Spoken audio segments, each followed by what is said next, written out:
जो युवा सड़क पर आज उतरा हुआ है उसको विश्वविद्यालय नहीं था और आज वो सड़कों पर पत्थरबाजी कर रहा है। लोगों को जागना होगा, कुछ चुनिंदा लोगों के बहकावे में ना करके अपने घर को बर्बाद ना करें। कितना भी एक्सपेरिमेंट कर लो, जब तक योगी जी, मोदी जी, अमित शाह जी सीट पर हैं, एक भी, प्रिय देशवासियों, एक भी आपकी साजिश कामयाब नहीं होने देंगे। देखो जी, हम तो इतना जानते हैं, I love Mahadev, I love Shri Ram, I love Sita माँ, आई लव कृष्ण जी। नमस्कार, मैं अमनीसा पाल आप सभी का स्वागत करती हूँ बतंगड़ में। देखिए, अभी देश में स्थिति कुछ ठीक नहीं है। स्थिति की बात की जाए तो देश भर में आई लव मोहम्मद के पोस्टर बैनर लेके मुस्लिम समाज के लोग कई जगह उतरते हुए नजर आ रहे हैं, लेकिन पुलिस पे भी पथरावबाजी देखने को मिलती है, पुलिस पे भी हमला देखने को मिलता है, लेकिन पुलिस है वो कंट्रोल करती है। कई जगह ऐसा भी है सरहद से जुदा के नारे लगाए जा रहे हैं। अब हम लद्दाख की बात करें तो लद्दाख में भी स्थिति कुछ इस तरीके की है कि हिंसा भड़काने की कोशिश की जा रही है, जानबूझ के नैरेटिव सेट किया जा रहा है कि जेनी जनरेशन है वो अपने हक के लिए रोड पे उतरी है। लेकिन जब सोनम वांगचुक को पता किया जाता है कि वो कहाँ है, तो सोनम वांगचुक है वो एम्बुलेंस में अपने गांव निकल जाते हैं, लेकिन आज उनकी गिरफ्तारी हो चुकी है और गिरफ्तारी के बाद आखिर क्या सवाल जवाब होने वाले हैं ये तो आने वाला समय ही बताएगा। फिलहाल हम जनता से बात करते हैं। शुभ नाम क्या हुआ सर आपका? मेरा नाम हितेश शर्मा है और बतंगड़ जो आपका न्यूज़ चैनल है, वाकई में एक तो ये नाम इतना अच्छा है कि हर कोई एक तो बोल नहीं पाता और जो बोल पाता है वो ऐसा बोलता है कि बतंगड़ को बतंगड़ ही बातों में बात कही जाती है। बहुत बहुत धन्यवाद सर। लेकिन सर एक और सवाल ये खड़ा होता है, जैसे भी आपने कहा कि बतंगड़ से ही बात शुरू होती, तो मैं बात शुरू करना चाहूँगी। देखिए सर, अभी देश की जो स्थिति है, आई लव मोहम्मद के पोस्टर बैनर लेके जो मुस्लिम समाज उतरे हुए रोड पे, उधर देखिए लद्दाख में भी स्थिति है वो हिंसा है, कहीं ना कहीं भड़काने की कोशिश की जा रही है। हालांकि कुछ स्थिति को काबू में लेके आया गया है, लेकिन सवाल है कि ये खड़ा होता है जहाँ राहुल गांधी ये कह रहे थे कि वोट चोर गद्दी छोड़, क्या ये पूरी साजिश लगती है आपको देश में सभी को रोड पर उतारने की? मैं आपके चैनल के माध्यम से पूरे हिंदुस्तान को, केवल एक लद्दाख को नहीं, पूरे हिंदुस्तान को बताना चाहता हूँ आज से पहले लद्दाख को क्या क्या सुविधा मिली हुई थी। क्या उनकी खुद की यूनिवर्सिटी थी? जो युवा सड़क पर आज उतरा हुआ है उसको विश्वविद्यालय नहीं था और आज वो सड़कों पर पत्थरबाजी कर रहा है। उनके घर के अंदर इतनी सुविधा दे दी और आज वही हल्ला गुल्ला कर रहा है। अरे मेरे भाइयों, मेरी बहनों, मेरे प्रिय देशवासियों, मेरे लद्दाख के निवासियों, यूटी का मतलब आपको केंद्र से मिलने वाली सारी सुविधाएं, केंद्र से जितनी भी योजनाएं वो सबसे पहले यूटी में पहुंचती हैं बहन जी। माननीय पत्रकार महोदय, लोगों को जागना होगा, कुछ चुनिंदा लोगों के बहकावे में ना करके अपने घर को बर्बाद ना करें, अपनी संपत्तियों को नुकसान ना करें। हम ये सोचते हैं ये बिल्डिंग सरकार की है, इसे आग लगा दो। उनकी गलतफहमी है, उनको मालूम नहीं इस बिल्डिंग को बनाने में जो पैसा लगा है वो हमारा ही लगा है। लेकिन सर एक और सवाल ये खड़ा होता है कि जहां कांग्रेस के एक काउंसलर हैं उनका भी नाम सामने आता है कि वो भी शामिल थे, वो जिस तरीके से एक हथियार लेके जाते हुए दिख रहे हैं। सवाल है कि ये भी खड़ा होता है कि देश के अलग अलग क्षेत्रों में इस तरीके से हिंसा भड़काने की कोशिश की जा रही है। आज बरेली में भी देखने को मिला कि तौकीर रजत नमाज के बाद में मोहम्मद के पोस्टर बैनर लेके मुस्लिमों को उतार दिया, उसके बाद में पुलिस है वो उनको काबू में करती है, उन पर पत्थरबाजी होती है। माननीय पत्रकार जी, मैं आपके चैनल के माध्यम से फिर एक बात कहना चाह रहा हूँ कि जो लोग भड़का रहे हैं, जो लोग आगजनी कर रहे हैं, उनको मालूम नहीं ये भारत सरकार के अंदर गृह मंत्री माननीय अमित शाह जी हैं। जब वो अपनी पुलिस को, अपनी फोर्स को बोलते हैं कि किसी को नहीं बख्शा जाएगा, तो उन लोगों को सबसे पहले सचेत होना चाहिए जो गड़बड़ी फैला रहे हैं। मैं आपके चैनल के माध्यम से बताना चाह रहा हूं कि मेरे भाइयों, मेरे देशवासियों, ऐसी हरकतें ना करो जिनसे अपनी छवि, अपने देश की छवि खराब हो। रही आई लव मोहम्मद के विषय पर, उन लोगों से भी गुजारिश करना चाहता हूं, वो लोग जिनके बहकावे में आकर के जिन हमारे मुस्लिम भाइयों ने धर्मांतरण चेंज किया, अरे भाई ये देश है अपना, ये हिंदुस्तान है अपना, ये भाई लोग सब हम एक हैं।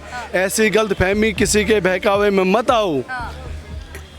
क्यों करते हो आप दंगा? लेकिन सर एक और और सवाल ये खड़ा होता है, क्या लग रहा है कि आपको देश में कोई साजिश रची जा रही है, अलग अलग जगह पे हिंसा भड़काओ, फिर विदेशियों की तरह देश में सत्ता परिवर्तन कराओ, जैसे कि बांग्लादेश में हुआ, जैसे नेपाल में हुआ, जैसे श्रीलंका में? बिल्कुल, आप देखो ना, प्लानिंग हो रही है, किस तरह से मतलब माहौल ख़राब किया जा रहा है। कुछ महीनों पहले किसी और राज्य में इन्होंने इतने भयंकर दंगे कराए, फिर कहीं करा रहे हैं, फिर कहीं, ये एक एक्सपेरिमेंट कर रहे हैं। और मैं इन्हें बता देना चाहता हूँ आपके चैनल के माध्यम से, कितना भी एक्सपेरिमेंट कर लो, जब तक योगी जी, मोदी जी, अमित शाह जी सीट पर हैं, एक भी, प्रिय देशवासियों, एक भी आपकी साजिश कामयाब नहीं होने देंगे। और मैं कहना चाहता हूँ मेरे युवा साथियों को, क्योंकि देखो युवाओं के अंदर ना एक अलग सी ऊर्जा है, उस ऊर्जा को सदुपयोग करो, गलत दिशा में मत जाओ भाइयों। सदुपयोग करेंगे, विकास करेंगे, गलत जाएंगे, अपनी संपत्ति को हम आग लगाएंगे। ऐसा क्यों हम कर रहे हैं? इसलिए मैं कहना चाहता हूँ आपके चैनल के माध्यम से कि जो भी समुदाय किसी के भी कहने पे भड़काऊ भाषण या भड़काऊ कुछ भी गतिविधि कर रहा है, गलत गतिविधि जो देश के खिलाफ है, उस पर आप समर्थन ना करें, देश हित में काम करें, देश की संपत्ति को नुकसान ना पहुंचाएं, क्योंकि देश की संपत्ति, सरकार की संपत्ति, वो हमारी भी संपत्ति है। अब ये सोचिए कि ये जो बिल्डिंग है, ये मेरा घर है, आप क्या अपने घर को आग लगा रहे हैं? क्यों किसी के मतलब बहकावे में आकर के आप अपनी खुद की संपत्ति को आग लगा रहे हैं? आपने जो कांग्रेस के पार्षद की बात करी या किसी और समुदाय के लोगों की बात करी, मैं उनसे कहना चाहता हूं, क्या वो आपके घर पर आकर के कभी रोटी दी है? कभी आपको कुछ दिया है? जब से मोदी सरकार आई है, आपको कितनी सुविधाएं आपके घर बैठे मिली है। तो मेरा फिर से आपके चैनल के माध्यम से कहना है कि हाथ जोड़कर विनती है, बहकावे मत आएं, अपने देश को बचाएं, अपनी संपत्ति को बचाएं, अपने राज्य को बचाएं, अपने घर वालों को बचाएं, अपने बच्चों को बचाएं, अच्छी शिक्षा दें और अच्छा ज्ञान दें, जिससे हमारा देश और हमारा राज्य आगे बढ़े। कहना चाहेंगे सर, आप कह रहे थे कि आज़ादी के टाइम पे सभी ने, देश जब आज़ाद हुआ तो देश जब भी आज़ाद देश की में अंग्रेज़ों से लड़ाई हुई, तो देश की जब आज़ादी के समय हिंदू मुस्लिम बहुत एकता थी और कोई आपसी धर्मों में कोई बंटवारा नहीं था, सभी धर्मों का बहुत सम्मान था। कांग्रेस की सरकार रही हो तब सभी धर्मों का सम्मान था। और अभी सर? नहीं, आज भी है, लेकिन हर धर्म के उनके जो गुरु होते हैं, हर धर्म के अपने मोहम्मद साहब, जैसे मुसलमानों के मोहम्मद साहब हो गए, हिंदुओं के देवता हैं, ईसाइयों के नानक जी हैं, जोसफ जी हैं, ईसा मसीह साहब। तो इन सब लोगों का, हिंदू मुस्लिम सिख ईसाई, आपस में हमेशा भाईचारा रहा है। इनमें कभी भी नफ़रत की जो हवा है, नफ़रत की जो बात है, इनमें कभी नहीं फैलाई गई। सवाल एक सर ये खड़ा होता है कि अगर नफरत की नहीं फैलाई गई बात, तो मोहब्बत थी इतनी, तो पार्टीशन फिर किस आधार पे हुआ, बंटवारा फिर किस आधार पे हुआ? जम्मू कश्मीर में हिंदुओं को मार मार के भगाया गया उनके घरों से, सर वो किस आधार पे हुआ? पश्चिम बंगाल में आज भी हिंदुओं को टारगेट किया जाता है, अलग अलग क्षेत्रों में जहाँ पे मुस्लिम समाज ज़्यादा होता है वहाँ पे हिंदुओं को दबाया जाता है। तो सर ये सारी चीज़ें कहाँ से आती हैं? ये सब चीज़ें कैसे चल रही है सर? ये भी सवाल एक खड़ा होता है। कहीं नहीं चल रही है, ऐसा वो नहीं, लेकिन मेरा मानना ये कि जैसे आपने कहा कि बंटवारा क्यों हुआ, तो बंटवारा तो भाइयों का होता है। आपके घर में 4 भाई होंगे और आप 20 साल बाद जाएंगे, उनके यहाँ बंटवारा मिलेगा, तो बंटवारा का बंटवारा, देश के 2 टुकड़े कर देना, वो एक भाइयों की बात अलग होती है सर, देश के स्तर की बात अलग होती है। बांग्लादेश के भी टुकड़े हुए, कई तमाम ऐसे देशों का इतिहास है कि जिनके टुकड़े हुए। सर भाइयों का बंटवारा तो होता है, लेकिन एक भाई आए और उसकी पूरी फैमिली को मारने की कोशिश करे, आतंकवादी हमले करने की कोशिश करे, ये कहाँ तक? मैडम, देश में अमन चैन के सिफारशी हैं, सब भाइयों में, चाहे हिंदू हो, चाहे मुसलमान हो, चाहे सिख हो, चाहे ईसाई हो, आपस में भाईचारा रहना चाहिए, आपस में प्रेम रहना चाहिए, आपस में मोहब्बत रहना चाहिए, एक दूसरे के धर्म को, दूसरे धर्म वालों को इज्जत करनी चाहिए। शुभ नाम क्या हो सर आपका? श्याम जी, क्या कहना चाहेंगे? लद्दाख में भी हिंसा हो रही है, पूरे देश भर में आई लव मोहम्मद के नाम पे हिंसा हो रही है, पुलिस पे पथराव किए जा रहे हैं, लग रहा है कोई साजिश है क्या देश में हिंसा और आगजनी फैलाने की? इनकी बुद्धि खराब हो गई है सबकी। इनका दिमाग ना बिल्कुल ख़राब हो गए, इस दिमाग से सोच नहीं रहे। ये गोश्त खा खा के ना इनकी बुद्धि भी ना गोश्त वाली हो गई है, क्योंकि सोच नहीं रहे ये बिल्कुल भी करना क्या है, किस लिए कर रहे हैं ये, इस चीज़ को कर किस लिए रहे हैं, ये बताइए आप मुझे। कह रहे आई लव मोहम्मद का अपमान हुआ है, पोस्टर बैनर लगाने से कैसे रोक दिया गया? कैसे अपमान हुआ उनका? उनको इस तरीके से उनके माइंड में भरा गया कि ये जो बैनर है वो कहीं ना कहीं लगाने से रोका गया, लेकिन वो गलत तरीके से पेश किया जा रहा है। जबकि मुस्लिम समाज ने है वो बैनर कानपुर में आई लव मोहम्मद का पोस्टर का बैनर है वो जानबूझ के उसी समक्ष लगाया जहाँ पे दुर्गा पंडाल लगा हुआ था और पोस्टरों पे भी हमला किया। भाई देखो, ऐसा है, अगर तुम हमारे हिंदू के खिलाफ चलोगे, मंदिर के पास में लगाओगे, तो ये चीज़ें तो होंगी भाई। तुम्हारा धर्म है या तुम्हारा मजहब है, तुम अपने मजहब पे लगाओ ना जाके, तुम्हें कौन रोक रहा है? अपने का खूब झंडा लहराओ, किसने रोका है? हम तो अपने का करेंगे ना। हैं उसके बाद में पुलिस पे एक पथरावबाजी होती है जब ये लोग बिना अनुमति के आई लव मोहम्मद के पोस्टर बैनर लेकर रोड पे उतरते हैं। पुलिस मना करती है बिना परमिशन के, धारा 144 लगी होती है, उसके बावजूद भी पुलिस पे पथराव किया जाता है, सत्ता से जुदा के नारे लगाए जाते हैं। क्या कहना चाहेंगे? देखो जी, हम तो इतना जानते हैं, I love Mahadev, I love Shri Ram, I love Sita माँ, आई लव कृष्ण जी, हम इन्हें जानते हैं। बाकी हम नहीं जानते कौन सा क्या था क्या नहीं था। हमें इतना पता है इनकी बुद्धि ख़राब हो गई है। केवल ये दूसरों को गिराने के लिए, जितना तुम अपना टाइम ख़राब कर रहे हो या अपना दिमाग जो लड़ा रहे हो दूसरों को गिराने के लिए, इतना ही तुम अपने को उठाने के लिए लगाओ ना।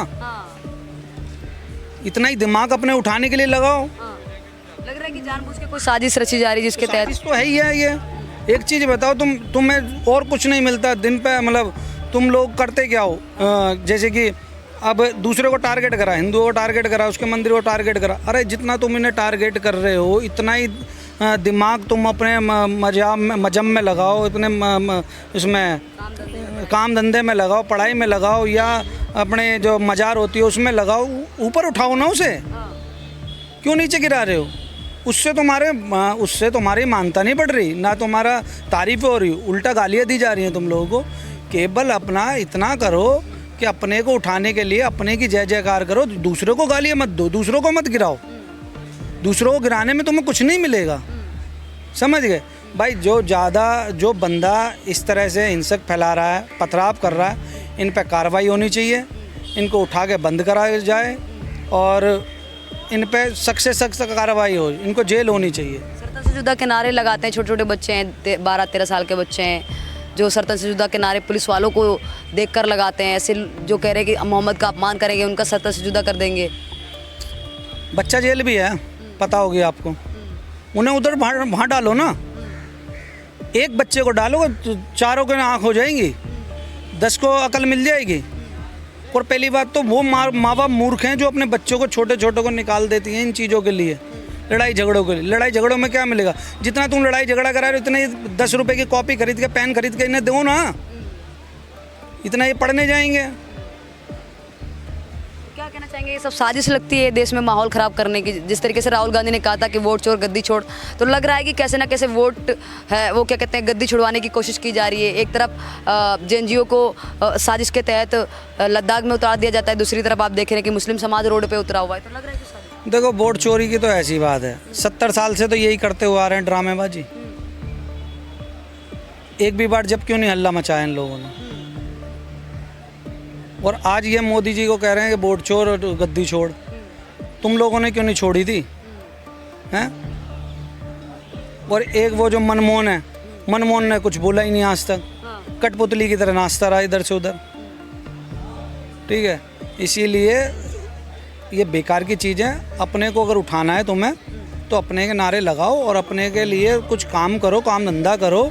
दोनों लोग बागों में चर्चा फैलाओ कि जी हमारे अच्छे थे, ये मत फैलाओ कि हिंदू के बेकार थे, कि मंदिर उधर गलत जगह पे बन गया, कि फलाना बन गया, आज मंदिर तोड़ दो, मस्जिद बना दो, ये कर दो, वो कर दो। उन चीज़ों से क्या होगा?